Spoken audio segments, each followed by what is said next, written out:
오늘 말씀은 약속하신 것을 성취하시는 하나님이라는 제목으로 오늘 금요기도의 말씀 같이 나누겠습니다.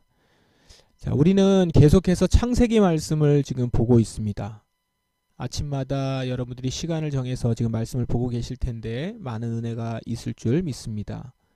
지금 아브라함 이야기를 보고 있고 그리고 이삭 이야기를 보았죠. 그렇게 지나서 본격적으로 이제 야곱 이야기로 갑니다. 이제부터 창세기 끝까지는 큰 틀에서는 야곱 이야기 안에서 진행될 것입니다. 이제 뒤에 뭐 요셉이 나올 것이고 유다가 나오겠지만 다 야곱 이야기 안에서 진행된다라는 걸 기억하시면서 말씀을 보면 좋겠습니다.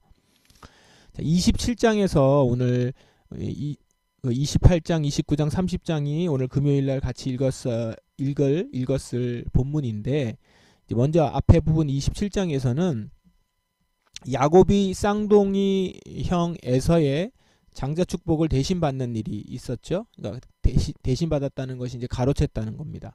그래 가로챈 일이 있었습니다. 엄마 리브가와 계획을 짜서 이 눈이 어두워진 아버지를 에서인 것처럼 속이고 들어가서 축복을 받습니다. 뒤늦게 이 일을 알게 된 그 큰 형 에서는 야곱을 죽이겠다고 벼르죠. 야곱은 그래서 지금 도망갈 수밖에 없는 처지에 그렇게 지금 놓여 있습니다. 집안이 지금 어떻겠습니까? 집안이 엉망이 됐죠. 먼저 보시면 이 네 식구가 다 지금 엉망이 됐습니다. 그 상황이 이 지경까지 만들게 된 건데 아버지 이삭이 어때요? 눈이 어두워 이렇게 나왔지만 사실은 눈만 어두운 것이 아니라 영적으로도 어두워져서 집안 질서를 제대로 잡지 못한 거죠. 분명히 하나님께서 말씀하신 내용이 있고 그 다음에 첫째 아들에게 둘째 아들에게 각각 주어진 몫이 있을 텐데 그거를 제대로 파악하고 그리고 확인하지도 않고 그리고 질서 있게 그거를 만들어 가지도 못했습니다. 그러다 보니까 이제 어머니 리브가는 그 가운데서 자기가 더 사랑하는 둘째 아들하고 여러 가지 이제 일을 계획을 하죠. 이제 장자권을 첫째 아들의 장자권을 이제 이렇게 가로채는 그런 계획을 작당을 합니다. 근데 보세요, 이게 지금 어머니인데 이렇게 형제간에 이런 일을 하면 완전 의가 상하지 않겠습니까? 제가 볼 때는 어머니 리브가가 어떻게 이런 계획을 세울 수 있을까? 그 집안을 다 들여다보지는 않았으니까 다 알 수는 없지만 그래도 어머니가 이런 계획을 세우면 두 형제간에 의가 상할 것은 뻔할 텐데 그런 생각이 들죠. 근데 어쨌든 그러다 보니까 결과적으로 어떻습니까? 정말로 크게 문제가 일어나죠.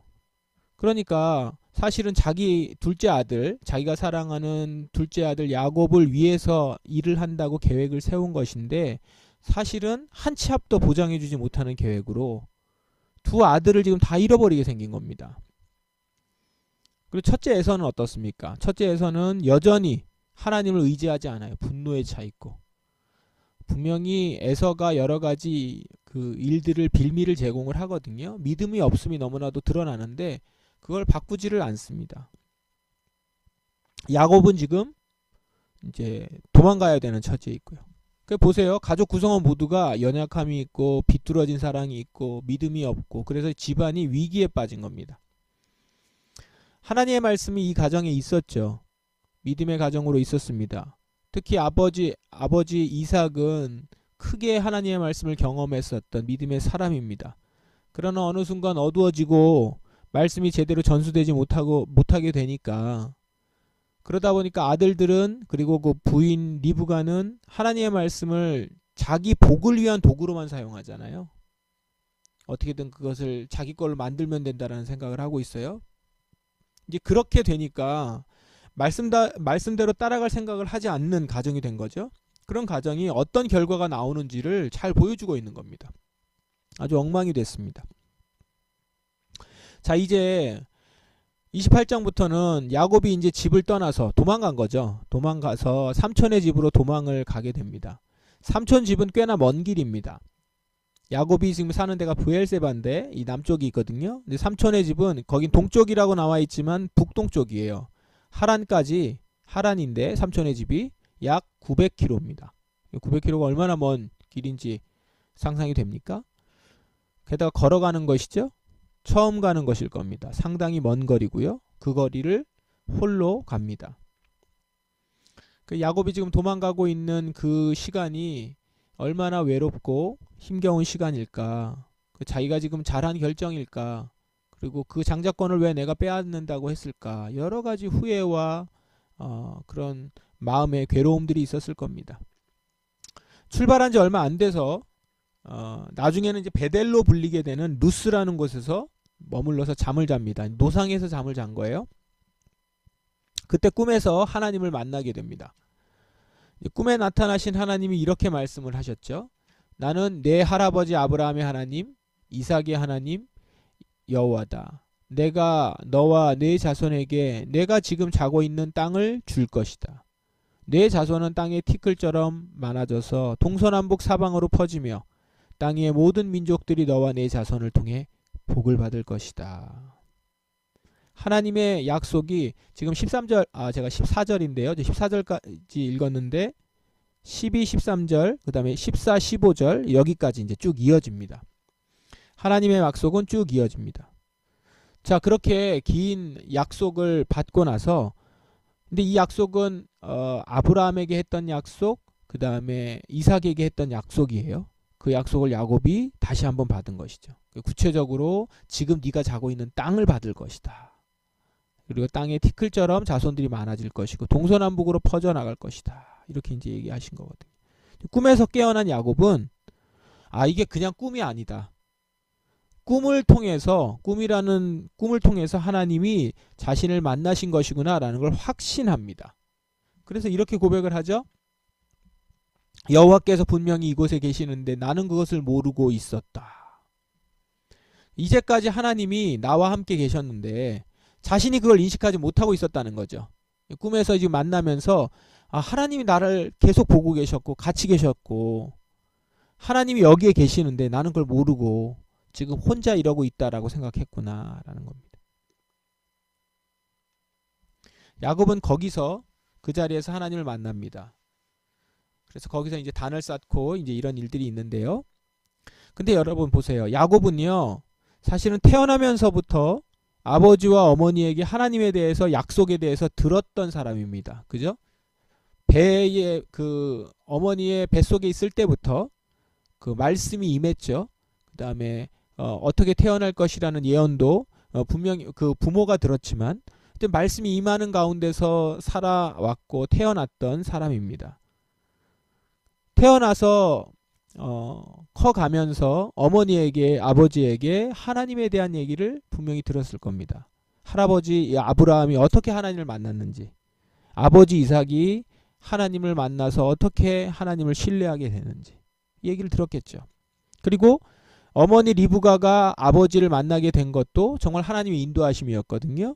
이제 그 얘기도 들었을 것입니다. 그리고 두 민족, 그러니까 두 쌍둥이가 태어날 것이라는 얘기도, 그리고 하나님이 누구를 축복해 주셨다는 얘기도 아마 들었을지 모르겠습니다. 자, 이 모든 가운데 하나님이 계셨고 하나님이 주신 축복으로 여기까지 왔음을 들었습니다. 그러나 여기 잘 보시면 그거는 다른 사람에게 제3자에게서 야곱이 하나님에 대해서 들은 거죠. 정작 야곱 자신이 하나님을 만나지는 못했었습니다. 야곱은 하나님에 대해서 깊이 묵상해 본 적이 없는 것 같아요. 지금도 하나님의 장자권을 받으려고 했지만 그게 나에게 하나님이 주시는 복이 좋아서 그걸 받으려고 했던 거지 하나님에 대해서는 잘 몰랐어요. 묵상해 본 적이 없는 것 같아요. 그런 그가 지금 큰 위기를 맞이했죠. 그리고 아무 의지할 데 없는 상황이 되어버렸습니다.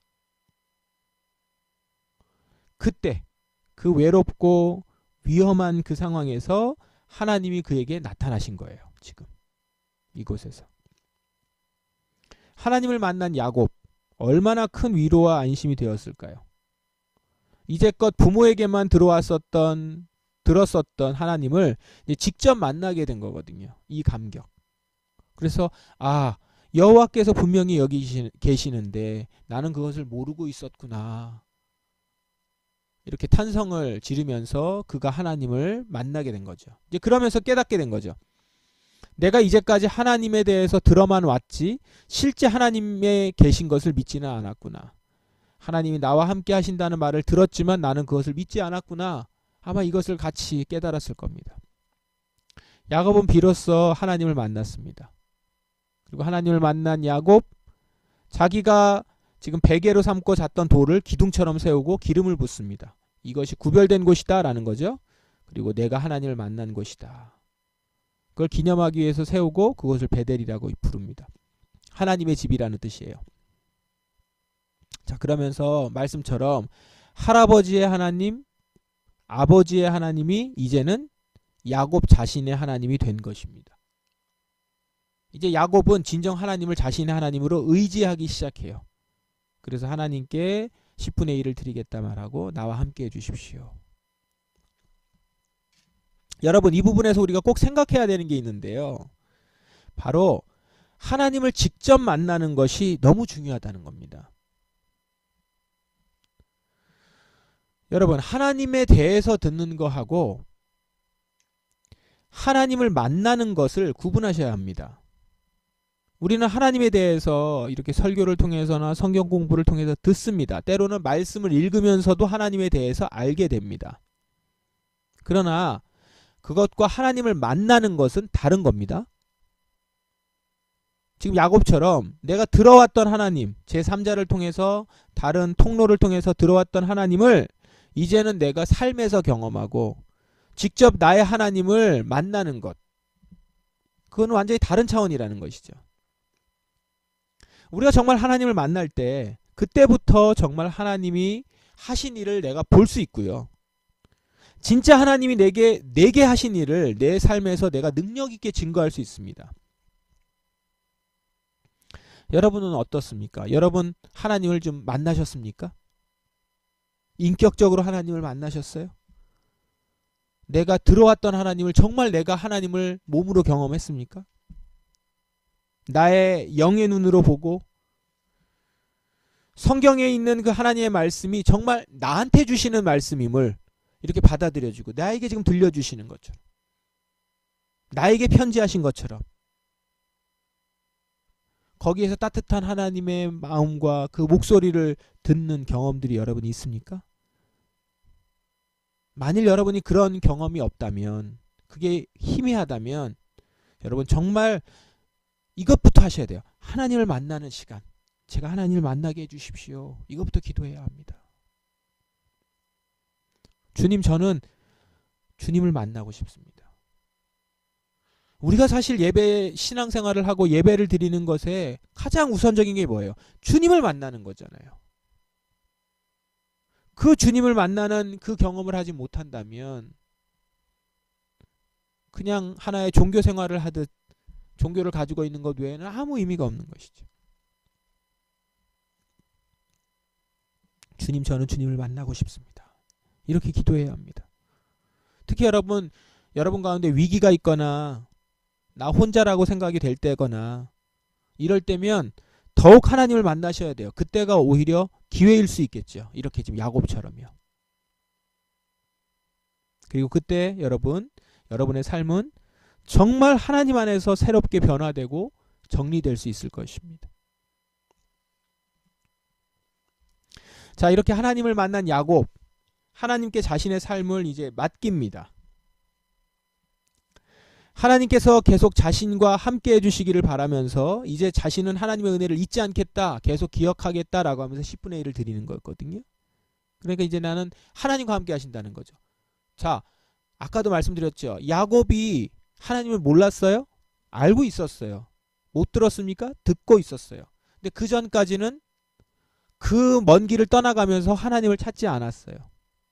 근데 지금 하나님을 만나고 나니 하나님이 나와 함께 하신다는 것을 굳게 믿게 되니까 이제 나는 하나님과 동행합니다. 그의 걸음이 달라졌겠죠. 야곱에게 너무 중요하고 필요한 시간이죠. 여러분에게도 마찬가지입니다. 우리에게도 하나님을 만나는 것이 가장 우선적인 일인 것이죠. 자, 그렇게 28장은 하나님이 함께 하시겠다고 하는 약속이고요. 그 다음에 이제 29장, 30장은 하나님이 이 약속을 지키고 계신다는 걸 보여주는 장입니다. 야곱에게. 하나님이 야곱에게 어떻게 약속을 지키는가 29장, 30장 이렇게 볼 수 있습니다. 그런데 여러분 오늘 외적으로 드러난 줄거리는 어떻습니까? 먼 길을 걸어서 삼촌이 있는 하란에 있는 도착했어요. 라반이 있는 곳에 도착한 야곱. 근데 그 야곱이 거기서 이제 일반 사람들처럼 살아가는 내용이에요. 오늘 읽어보셨죠? 주 내용이 뭡니까? 야곱이 삼촌 집에서 열심히 일하고 사랑하는 여자를 만나서 연애하고 결혼하고 자녀 낳고 돈 벌고 게다가 절대 손해 안 보는 삼촌, 그 삼촌이 일터의 상사예요. 그 삼촌 아래서 또 거기서 그냥 그러고 있는 게 아니라 더 영리하고 부지런하게 행동해서 성공하는 야곱. 이 모습을 볼 수 있어요. 그게 29장 30장의 내용입니다. 그래서 겉으로 나타난 내용을 보면 그냥 야곱이 진짜 치열하게 살았구나, 열심히 살았구나, 잘 살았구나, 뭐 이런 걸 볼 수 있는 겁니다.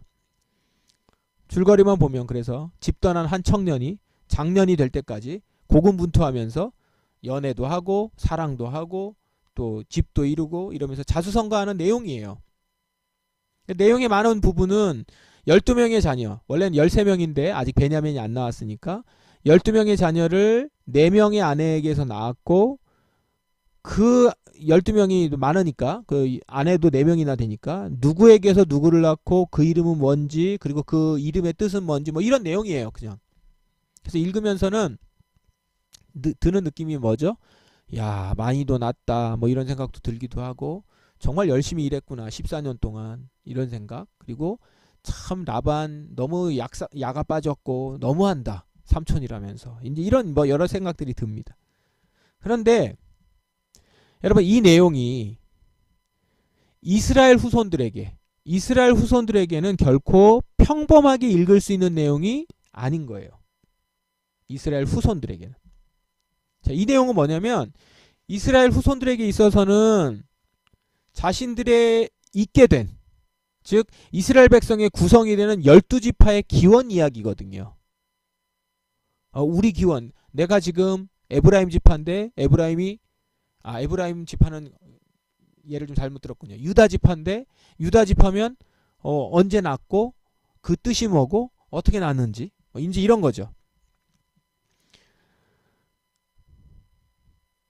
물론 이스라엘 후손이 아니더라도 하나님의 구원 역사를 믿고 있는 우리 독자들이 볼 때도 이 내용은 하나님이 선택하셔서 그에게 야곱에게 약속하시고 그 약속하신 사람을 통해서 약속하신 그 일을 온전히 이루고 계신다는 것을 볼 수 있는 내용이 된다라는 거죠. 28장이 있기 때문에 그렇습니다. 28장에 야곱이 하나님을 만났기 때문에 하나님이 말씀하신 게 있기 때문에 그 다음에 우리가 29장 30장을 읽으니까요. 그 내용이 29장 30장에 나오는 내용이 우발적인 것이 아니라 하나님의 큰 계획 아래 일이 하나하나 진행되고 있다라는 것들을 우리는 보게 되는 겁니다. 물론 야곱은 지금 이 사실을 모릅니다. 열심히 살 뿐이에요. 자기가 12지파 이스라엘의 원조상이 된다는 거, 자신에게 주어진 새로운 이름이 이스라엘이잖아요. 그 이름이 한 나라의 이름이 되는 영광이 있다는 것도 모르죠. 지금 야곱은. 그러나 우리는 이 야곱의 일생을 보면서 이스라엘 나라를 떠올릴 수 있게 됐고 하나님이 야곱을 통해서 어떻게 당신의 계획을 이루어 가시는지를 우리는 볼 수 있으며 그 백성들이 어떻게 퍼져나가는지까지도 우리 독자들은 보게 되는 것이죠. 하나님은 지금 그걸 우리에게 말씀하고 계시는 거예요. 보라, 내가 약속하고 그 약속을 어떻게 이뤄가는지. 야곱을 통해서 너희들 보라. 이스라엘 후손들에게 너희가 어떻게 지금 이렇게 생겼는지를 보라. 너희 조상의 위대함을 보는 것이 아니라 너희 조상이 이런데 그를 어떻게 내가 세웠는지, 그를 통해서 내가 너희들을 어떻게 이제까지 있게 했는지 보라 라는 거예요.